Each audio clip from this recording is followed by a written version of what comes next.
അധ്യായം 23. പൗലോസ് ന്യായാധിപസംഘത്തെ ഉറ്റുനോക്കി, സഹോദരന്മാരെ, ഞാൻ ഇന്നേ ദിവസത്തോളവും കേവലം നല്ല മനസാക്ഷിയോടും കൂടെ ദൈവത്തിന്റെ മുൻപാകെ നടന്നിരിക്കുന്നുവെന്ന് പറഞ്ഞു.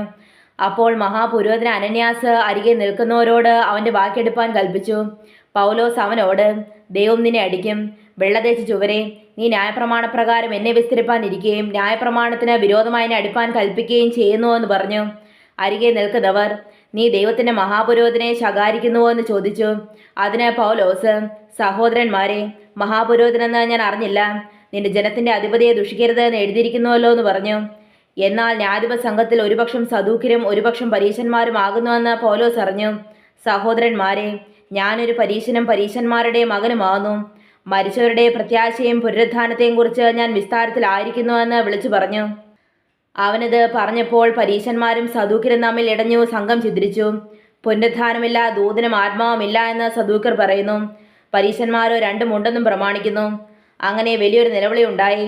പരീശപക്ഷത്തിലെ ശാസ്ത്രന്മാരിൽ ചിലർ എഴുന്നേറ്റ് വാദിച്ചു, ഈ മനുഷ്യനിൽ ഞങ്ങൾ ഒരു കുറ്റവും കാണുന്നില്ല.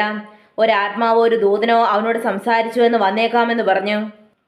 അങ്ങനെ വലിയ ഇടച്ചിലായതുകൊണ്ട് അവർ പൗലോസിനെ ചീന്തിക്കളയുമെന്ന് സഹസ്രാധിപൻ പേടിച്ചു. പടയാളികൾ ഇറങ്ങി വന്ന് അവനെ അവരുടെ നടുവിൽ നിന്ന് പിടിച്ചെടുത്തു കോട്ടയിൽ കൊണ്ടുപോകുവാൻ കൽപ്പിച്ചു.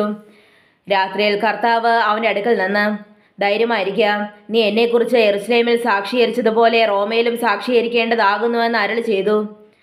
നേരം വെളുത്തപ്പോൾ ചില യഹൂദന്മാർ തമ്മിൽ യോജിച്ച് പൗലോസിനെ കൊന്നുകളയുവോളം ഒന്നും തിന്നുകയോ കുടിക്കുകയോ ചെയ്യുകയില്ല എന്ന് ശപഥം ചെയ്തു. ഈ ശപഥം ചെയ്തവർ 40-ലധികം പേരായിരുന്നു. അവർ മഹാപുരോഹിതന്മാരുടെയും മൂപ്പന്മാരുടെയും അടുക്കൽ ചെന്നു, ഞങ്ങൾ പൗലോസിനെ കൊന്നുകളയുവോളം ഒന്നും ആസ്വദിക്കുകയില്ല എന്നൊരു കഠിന ശബ്ദം ചെയ്തിരിക്കുന്നു.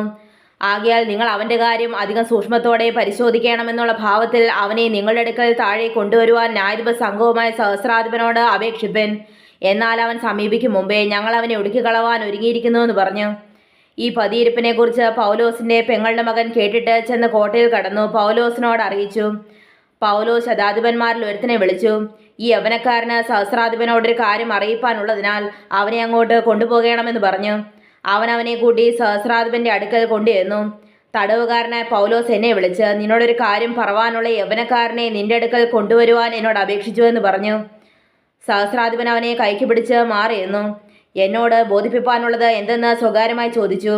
അതിനവൻ, യഹൂദന്മാർ പൗലോസിനെ കുറിച്ച് അധിക സൂക്ഷ്മത്തോടെ വിസ്താരം കഴിക്കണമെന്നുള്ള ഭാവത്തിൽ വന്ന് നാളെ അവനെ ന്യായാധിപ സംഘത്തിലേക്ക് കൊണ്ടുവരേണ്ടതിന് നിന്നോട് അപേക്ഷിപ്പാൻ ഒത്തുകൂടിയിരിക്കുന്നു. നീ അവരെ വിശ്വസിച്ച് പോകരുത്. അവരിൽ 40-ലധികം പേർ അവനെ ഒടുക്കിക്കളയുവോളം ഒന്നും തിന്നുകയോ കുടിക്കുകയോ ചെയ്യുകയില്ല എന്ന് ശപഥം ചെയ്ത് അവനായി പതിയിരിക്കുന്നു.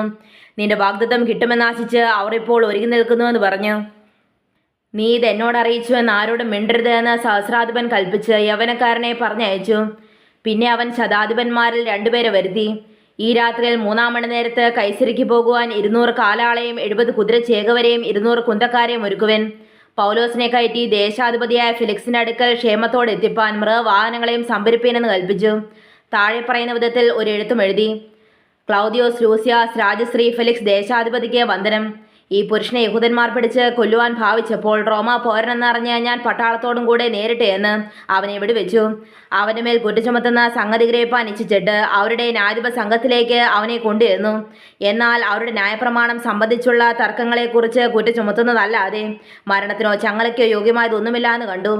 അനന്തരം ഈ പുരുഷന്റെ നേരെ അവർ കൂട്ടുകെട്ടുണ്ടാക്കുന്നുവെന്ന് തുമ്പ് കിട്ടിയപ്പോൾ ഞാൻ തൽക്ഷണം അവനെ നിന്റെ അടുക്കലേക്ക് അയച്ചിരിക്കുന്നു.